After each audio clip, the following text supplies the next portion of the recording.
With his children, Waka and Kintala, Paraji the dingo could believe that he possessed the desert. But Kira had arrived with her little ones, Query and Marty, and had established control. From that point on, together they formed a true pack. A crippled camel had attempted to join Artui's clan. Chased away by other camels biting him, he had to go into exile. Not long after, he died without compassion or pity. Toku, Burka's new baby, had for the first time placed his nose outside of the maternal pouch in order to contemplate the world. All of this, Paraji projected on the Dome of Dreams. For it is in this way we enter life when our dream begins.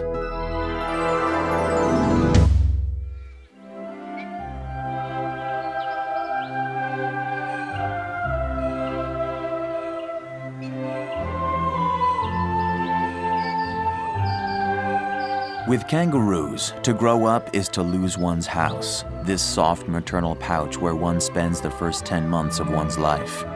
Yam cannot accept this fate. He observes his mother, Burka, with her burden getting heavier day after day. Yam would have loved to stay close to her forever, but she refused to nurse him, and from that time on, her attentions turned essentially to the new baby. He is called Toku, the little one.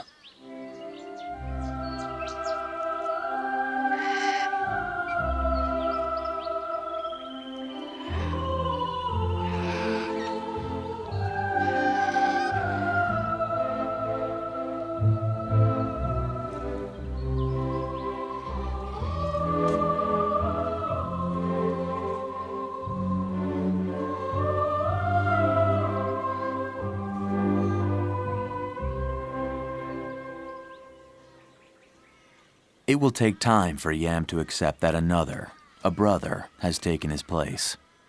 Exile would be easier to handle.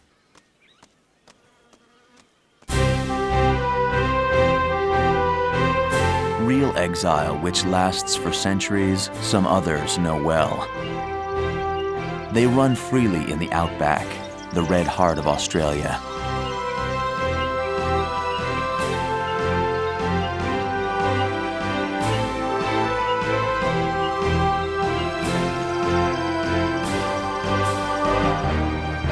Horses. Here they are called brumbies, arrived with the pioneers from 1788 on. Those among them who escaped created an animal lineage that became wild again. They number more than 300,000 today, and their gallop makes the ground of the savannah vibrate like a drum.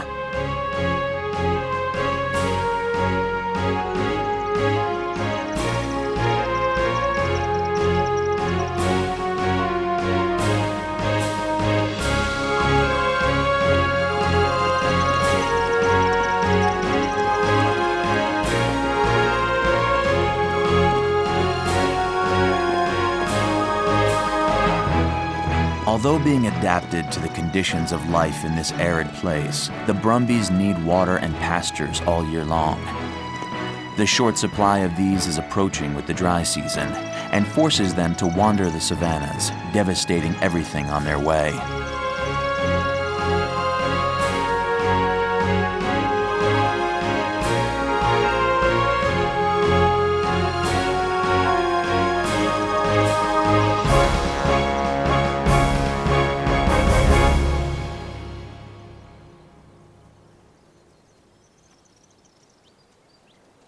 A group of dingoes that chance and circumstance have reunited. A dominant couple who mark the territory, and who alone will be authorized to reproduce in one given year. Some subordinates who are nothing other than youth coming from earlier litters. Paraji, Kira, and their children form together one pack for the time that it will please them.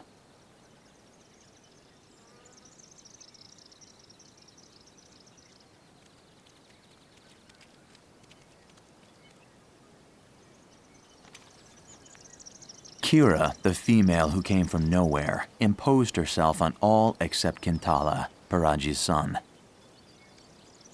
The others, like Waka and Query, have learned to live together.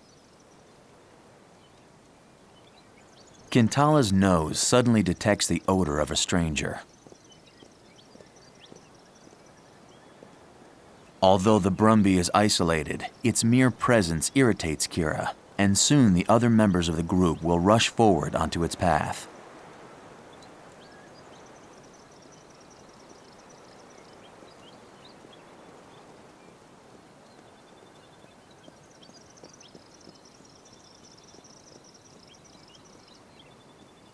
When the horse stops, the aggressiveness of the dingoes transforms itself into a sort of fascination mixed with fear.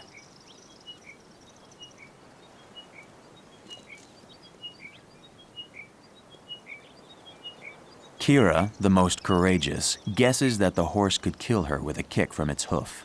She doesn't want to approach it except in a gradual manner, through little, careful looks.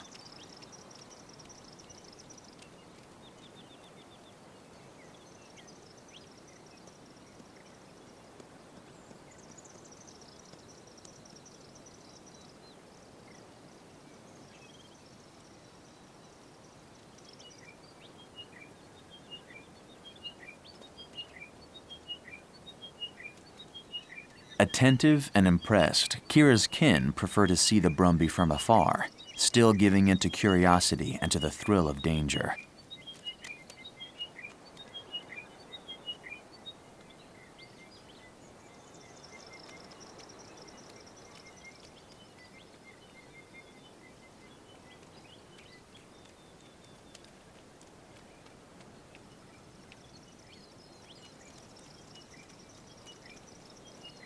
The intruder seems inoffensive.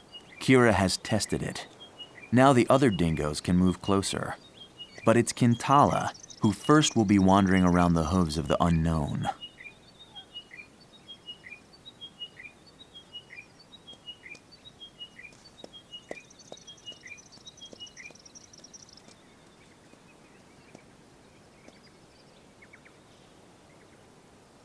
Waka, Kintala's sister, prefers to abstain from all provocative moves, while Kira judges that the moment has come. Since it doesn't matter what undesirable enters without respect, she reinforces the territorial markings.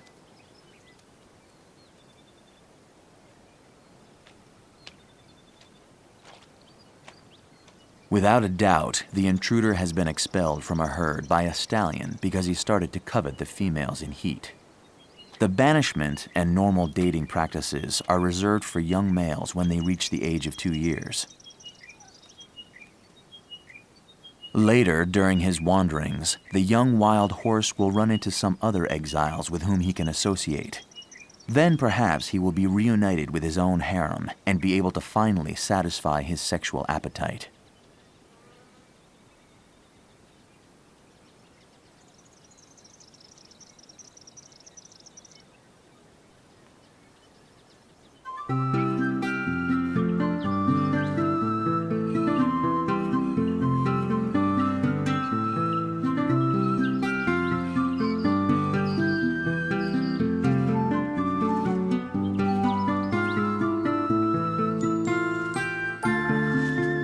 On Kangaroo Island, Toku starts his apprenticeship. Today he learns a botanical lesson. His position allows him to discover the vegetation that passes close to his nose, and some which his mother prefers will later constitute his diet exclusively. He must therefore learn to identify them by sight and thoroughly by odor.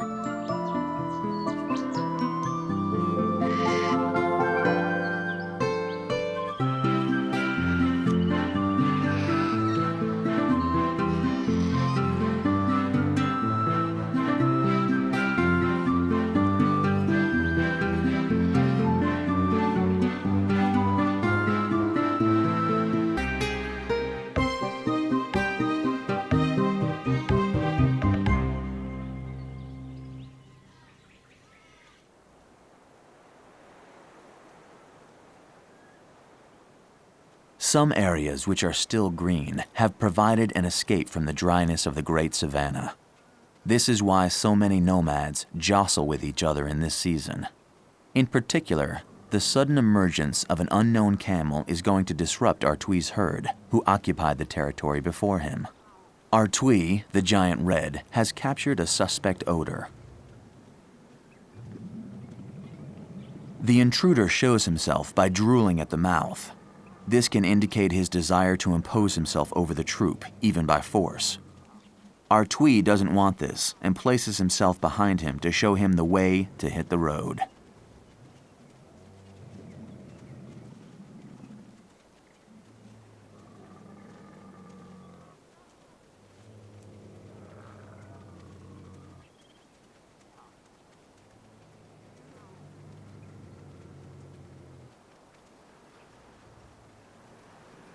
Marhali, whose name makes reference to his color, which is almost red, is soon surrounded by all of the troop. On Artui's throat, who is drooling more and more, the hairs stand on end and form a bulge. It's a sign of extreme aggression.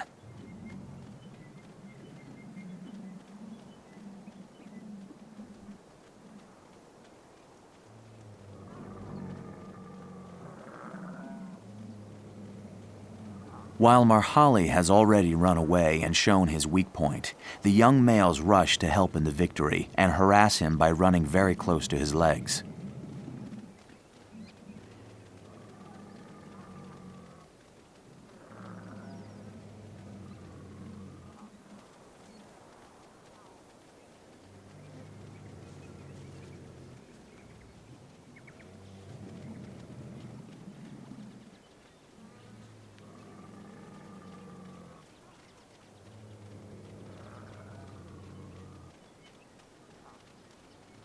The rank and file cut off the retreat of Marhali, and he is obliged to turn around. And just when he thinks he can catch his breath, it's Urk, Artui's second in command, in charge of maintaining law and order, who leaps hot on his heels.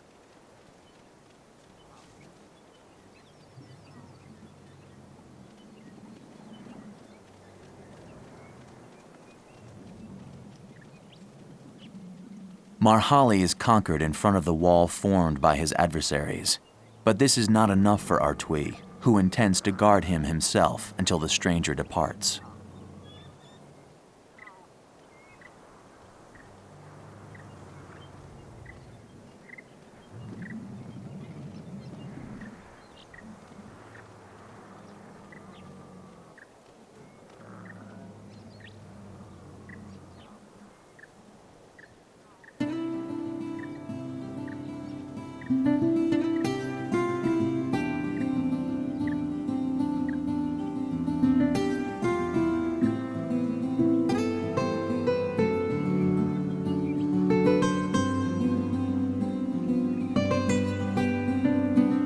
Marhali must find asylum elsewhere, for no one here is going to share his food, which is decidedly too lean.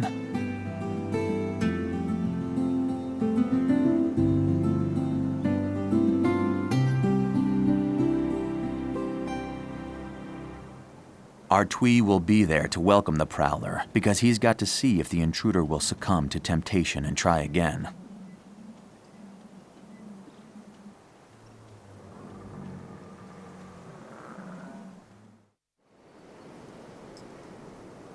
Some plants, which still have a bit of sap, made the galloping horses stop. There are sometimes more than 100 who move around the land, exhausting plot after plot. Their life is hard in this sterile environment where their ancestors were not born. But life is more difficult still when one has shattered a limb and when one struggles to follow his companions.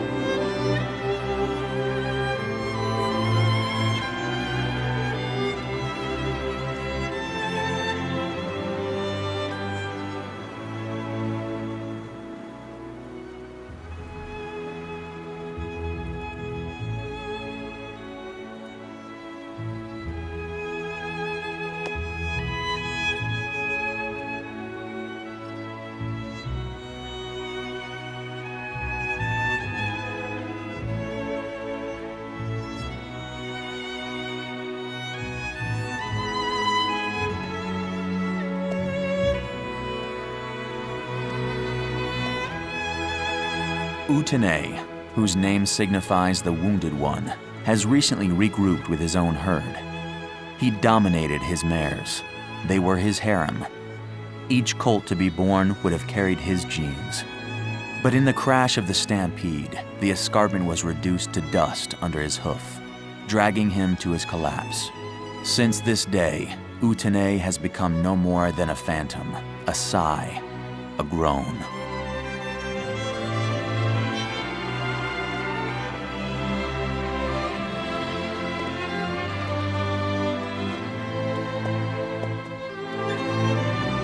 No one wants to hear Utene moaning. The law of the desert says that the weak, the one who compromises the group by attracting predators, must be rejected by the others. But Utene doesn't wait. It's his pain that excludes him and keeps him away from the rest of the world.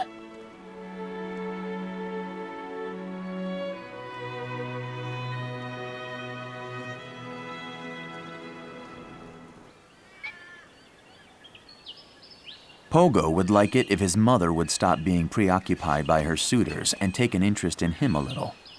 But Cartagena doesn't show any willingness for games, and this doubles Pogo's irritation.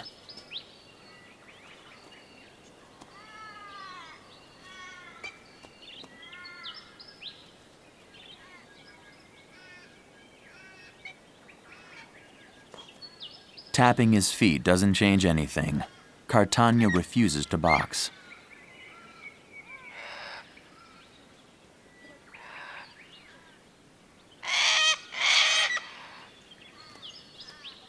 Pogo insists, without any success.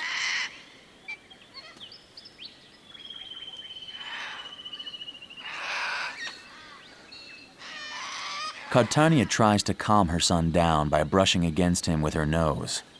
But Pogo raises his head very high in order to refuse this touch, which constitutes a tender and appeasing gesture with kangaroos.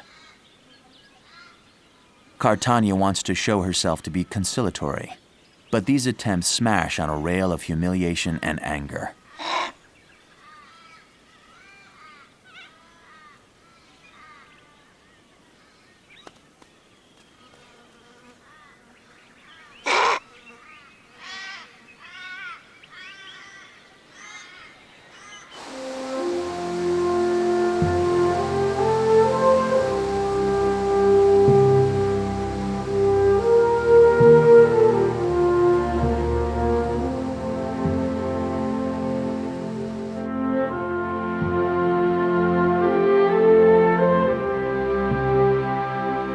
Just a few months ago, the northern Australian escarpments, Arnhem Land, dominated a flooded plain.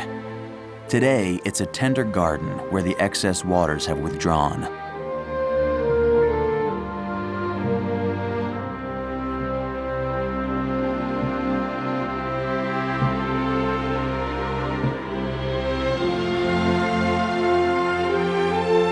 A bit of water lingers where one finds the twists and turns of dried up rivers.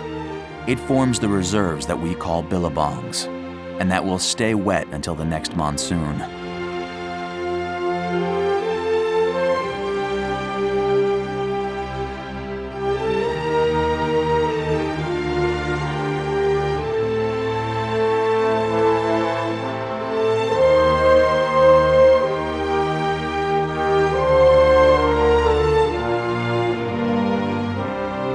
The Great Cascades, on the other hand, have remained intact.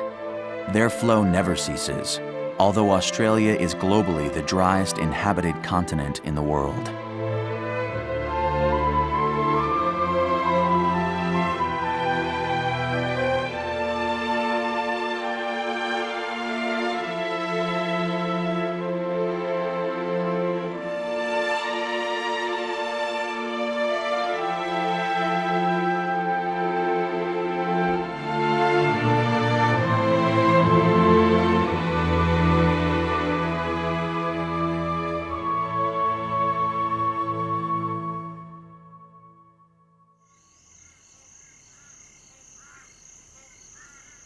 It's an Australian sunrise.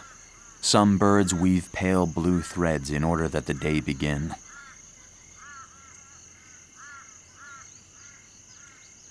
The morning light reveals little by little the monsters hiding away in the estuary.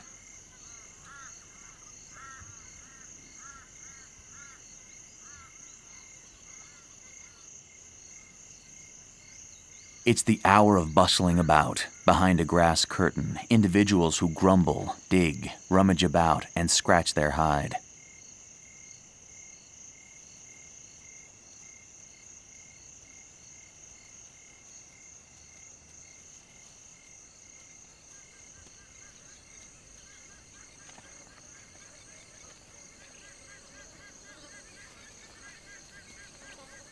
Preceded by an escort of egrets, the pigs turn themselves towards the waters of the estuary.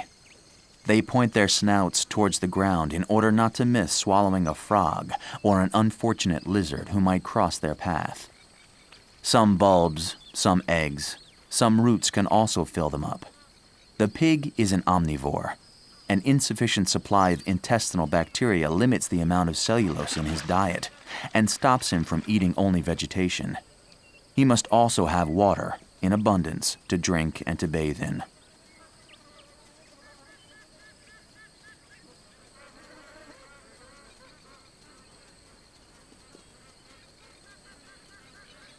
But this morning, the bath water doesn't have a good appearance.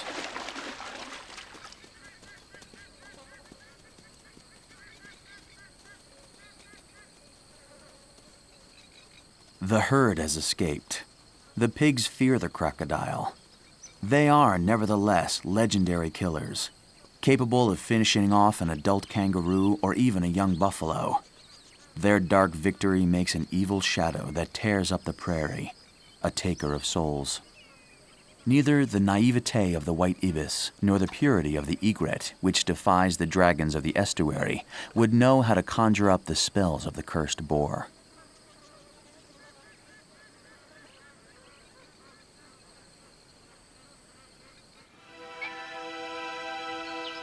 Two days in particular mark the childhood of a kangaroo.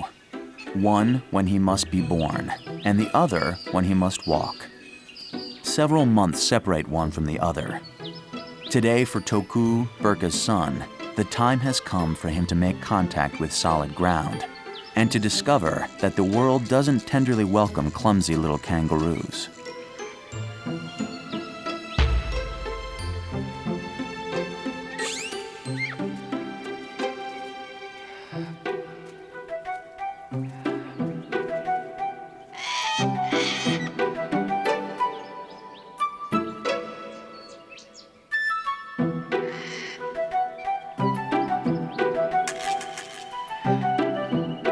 Toku would like to return as soon as possible to his mother's pouch, but he discovers that she has adopted a posture which prevents it.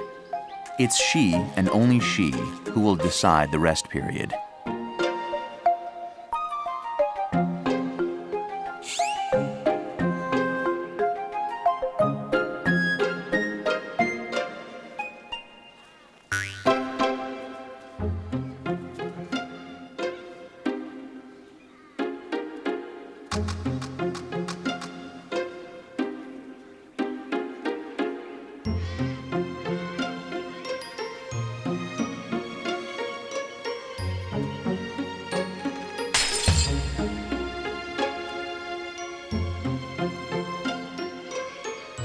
When she estimates that the first outing for Toku has been long enough, Burka simply bows towards the front in order to let him finally regain access to his home.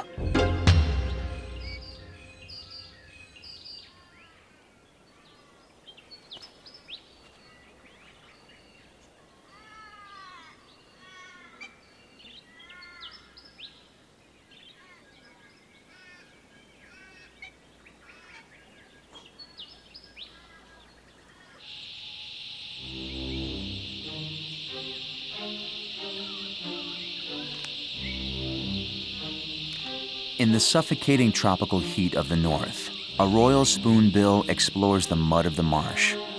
His beak is equipped at the extremity with very sensitive captors, thanks to which the bird can catch small, invisible prey. A pig comes to verify that a crocodile has not hidden himself in the quagmire. The placidness of the egret confirms it. Even the timid kangaroo seems to have nothing to fear.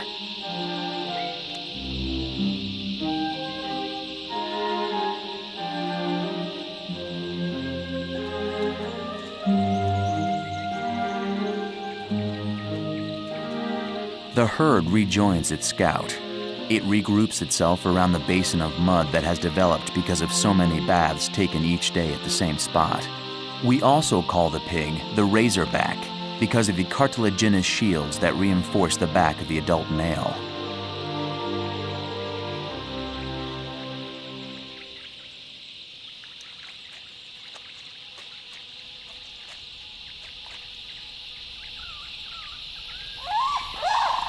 Suddenly, a shriek makes the herd flee.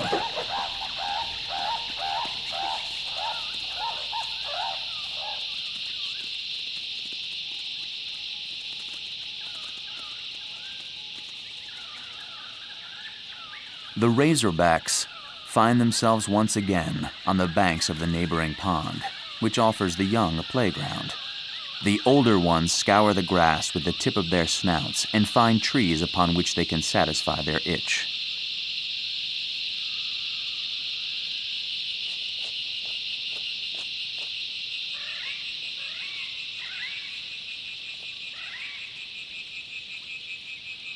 Water is indispensable to the razorbacks, who suffer from the heat and cannot live in a dry area. Rolling themselves in the mud permits them, through evaporation, to refresh the body and to recover it with a thin layer of clay which limits the parasites. Water is also a source of pleasure for the razorback, who can sometimes occupy himself for hours rubbing different parts of his anatomy on a dead branch.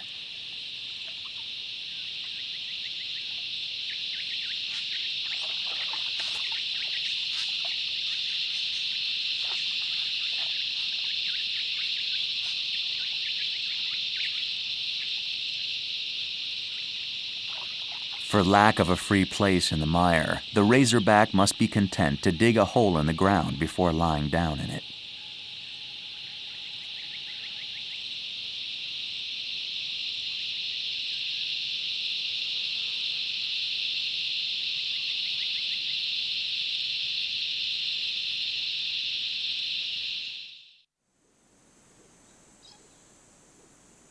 Like a merchant who tempts the customer, the great bowerbird watches the female who would come to admire his masterpiece.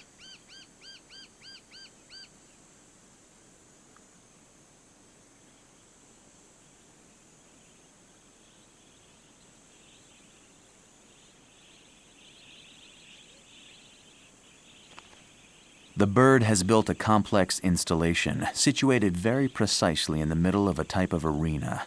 The work is regularly weeded so that nothing comes to destroy the harmony. Stones, bleached bones, and shells have served to make a mineral carpet whose whiteness is highlighted with the first rays of the sun.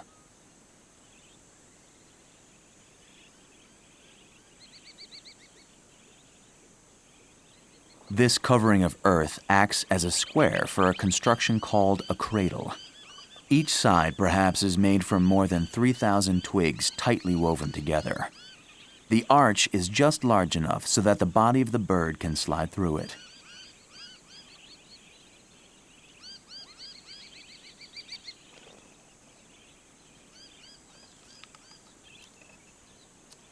This work of never-ending improvements isn't a nest, but an arc of triumph destined to highlight its creator and to draw the admiration of a female to him. She will have to build a nest elsewhere and without any help from the male.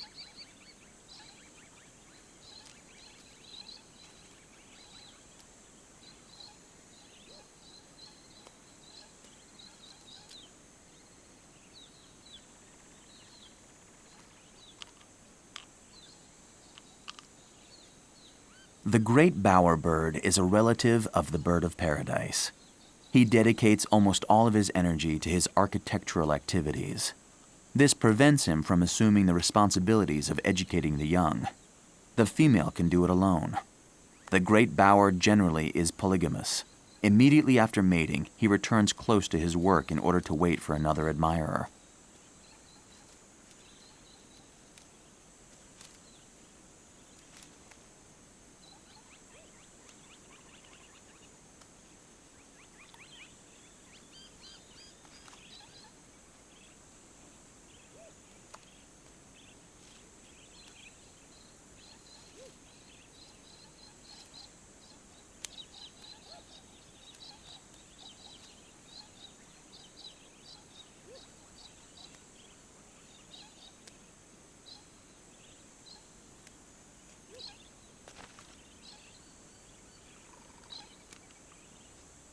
When the monument has been checked and cleaned of all wild grasses, the bird sits on a branch.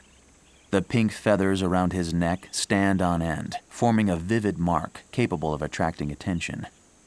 Some notes of music are generally emitted with the same intention, but the female will succumb only after having inspected the work, and only if she finds it beautiful.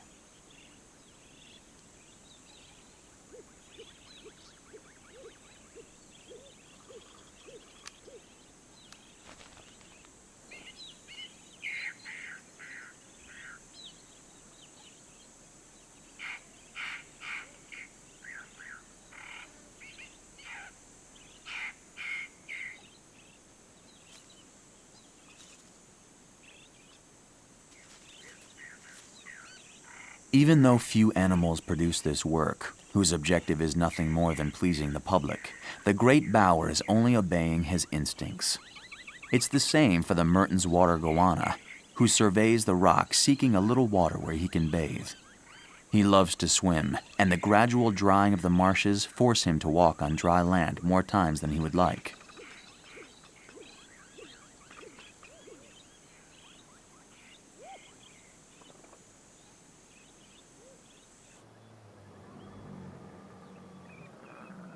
The camels, on the other hand, aren't afraid of the dryness.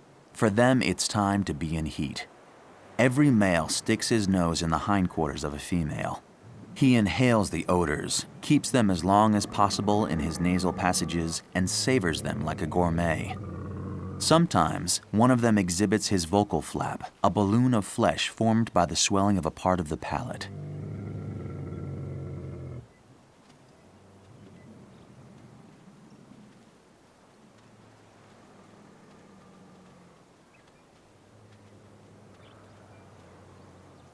Artui, the chief of the group, watches so that the pleasures of the young males don't degenerate into a situation where the harem would get out of control.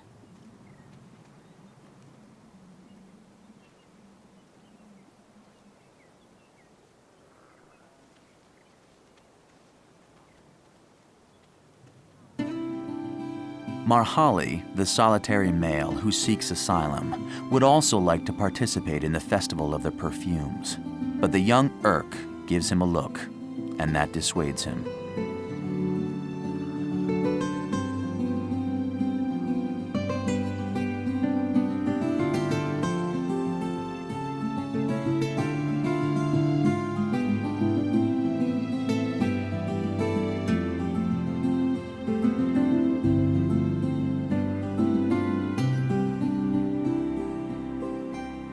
While his assistant is doing guard duty, Artui is busy grazing. Immediately, Marhali takes advantage of this occasion. Eluding the surveillance of Urk, he heads towards a lone female.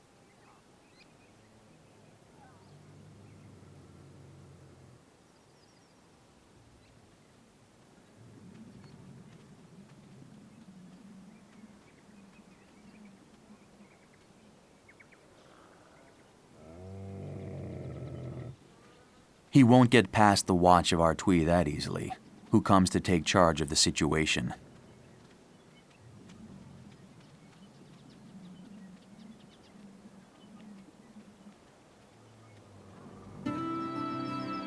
Marhali is not looking for a confrontation. He takes off without delay.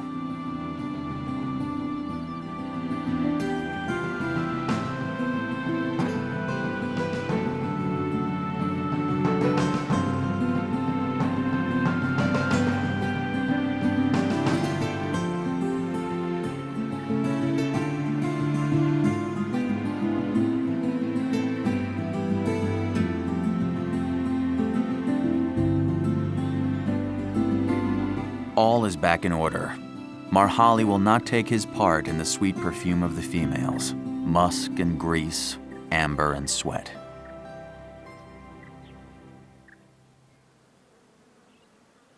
Nature doesn't know the meaning of the word pity.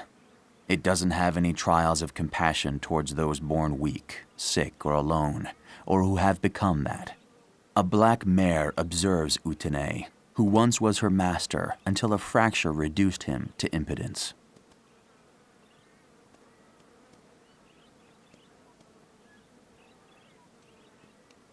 The mare wants to chase Utene, whose presence could become a burden for the group.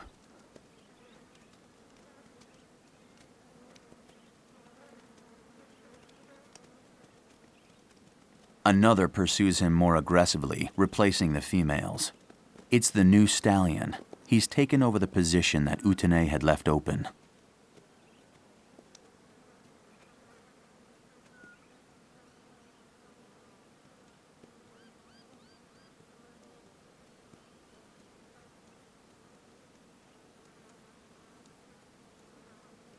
Utene decides to stay on the fringes of the herd.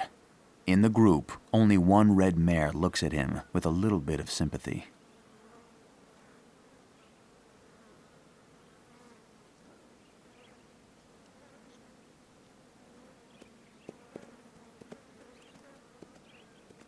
Utene has already lost weight.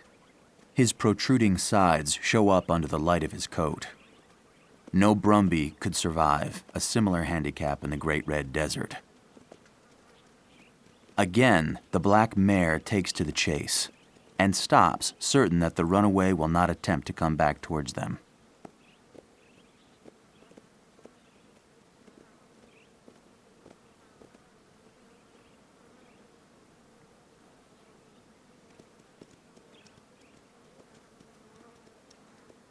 The herd prepares to leave in search of a source of water.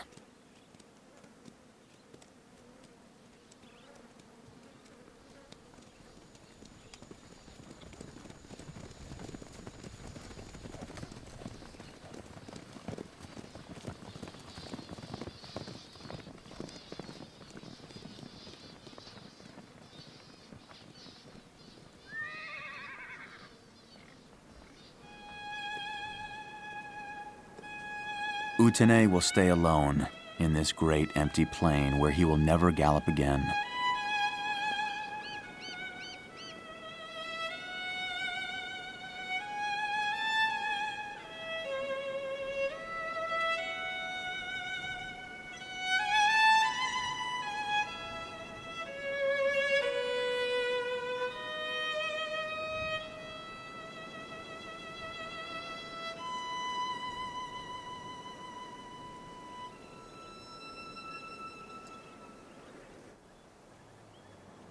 Marhali the camel suddenly feels less isolated. Several little ones that their mothers have let roam around are coming to meet him and give him a welcoming muzzle.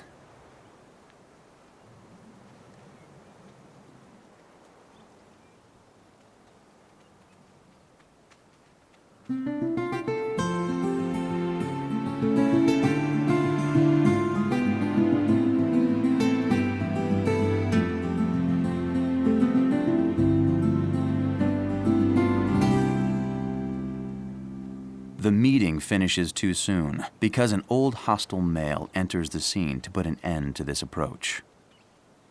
He is in a full period of sexual aggressiveness, as indicated by the black secretions on the back of the neck.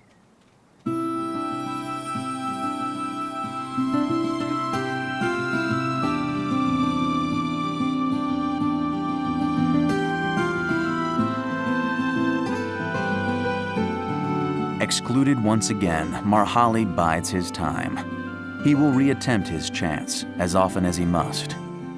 He will have to find his place somewhere in a world that has become hospitable.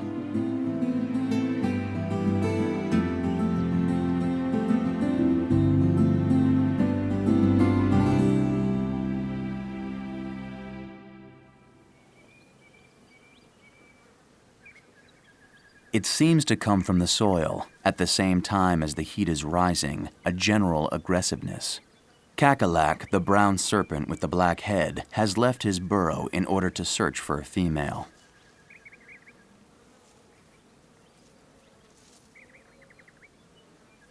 On his way, he is suddenly attacked by another snake that he disdainfully crossed paths with.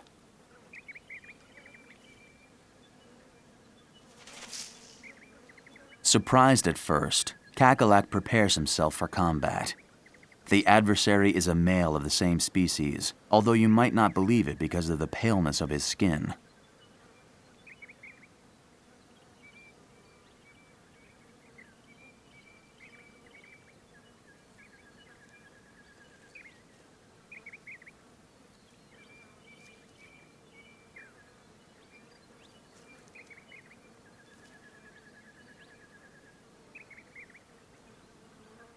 The enemy comes closer to size up the situation. Its tongue, in addition to having heat and vibrating captors, supplies it with information about its adversary. This one, for example, does it seem to be insignificant or too dangerous? The serpent prefers to move away. Kakalak will not be able to accept his retreat. He wants to give the other serpent a thrashing. The brown serpent is a combative reptile, bad-tempered and dangerous. Although its fangs are short and its venomous gland small, the poison that it injects in its victims of other species can kill them in a few seconds. When it attacks man, its snake bite is fatal in 40% of the cases if an anti-venom serum is not immediately administered.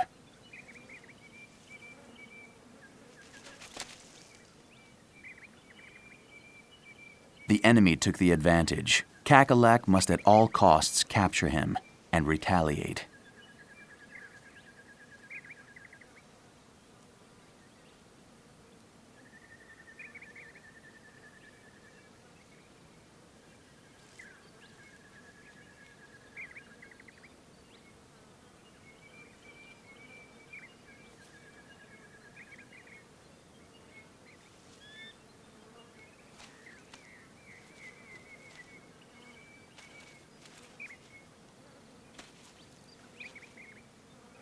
Facing its adversary, the brown snake slithers away, always with its neck in the shape of an S in order to conserve its energy for the possibility of jumping. Kakalak wins the fight. His aggressor escapes in the manner of brown snakes, that's to say with the speed of lightning.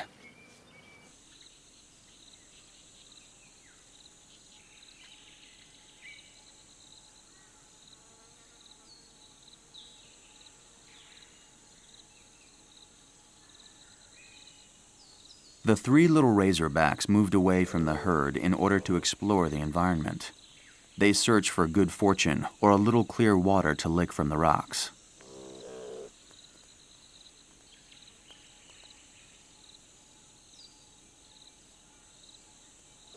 The razorbacks give birth in litters of 4 to 6 animals that the females deliver twice a year. They are weaned at 3 months and leave their mother with the arrival of the next litter. Having become adults, the males, extremely robust, will weigh close to 450 pounds.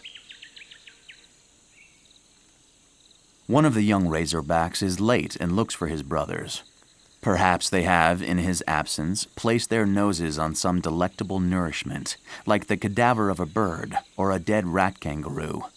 No, today the feast will be made of grasses and flowers.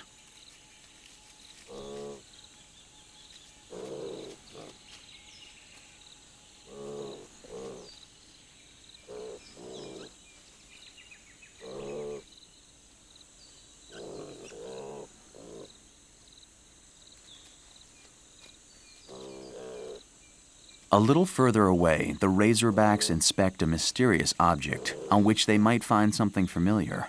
It was a male from the past, one of these violent monsters who are often cannibals, whose fangs grow on the sides and transform themselves into daggers.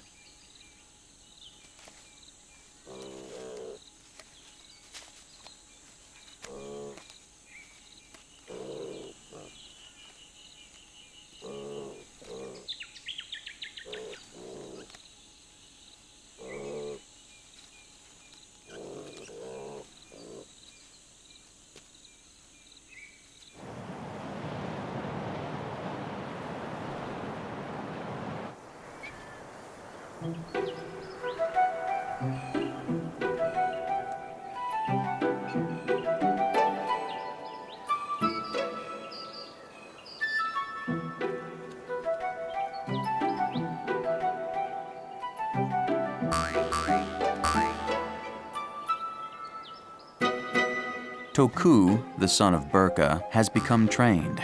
Each step on the soil is no longer a test, even though he is startled sometimes because he lacks power controlling his movements when he springs on his legs.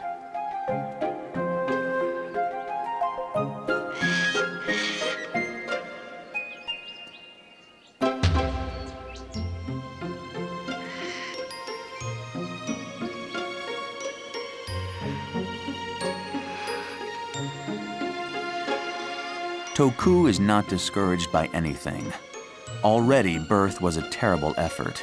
He had to climb by the strength of his arms when he was nothing more than a larva and incomplete. Everything was a jungle of fur, and he had to pass from the uterus to the marsupial pouch. Compared with this voyage, getting used to the rudeness of life on stable ground and being riddled with obstacles is not, in the true sense of the word, only a child's game.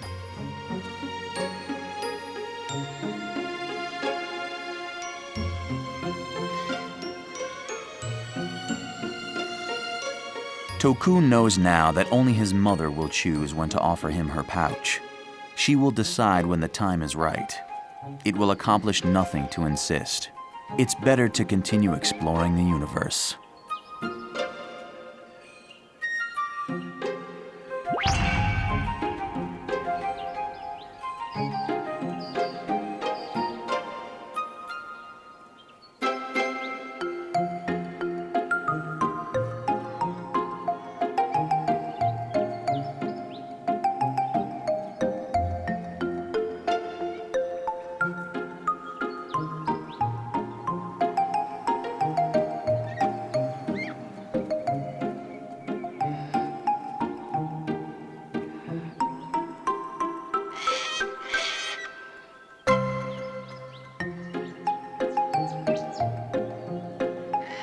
Decidedly too tired, the young kangaroo would like to rejoin his refuge. In a moment, Burka will bow lightly to allow him.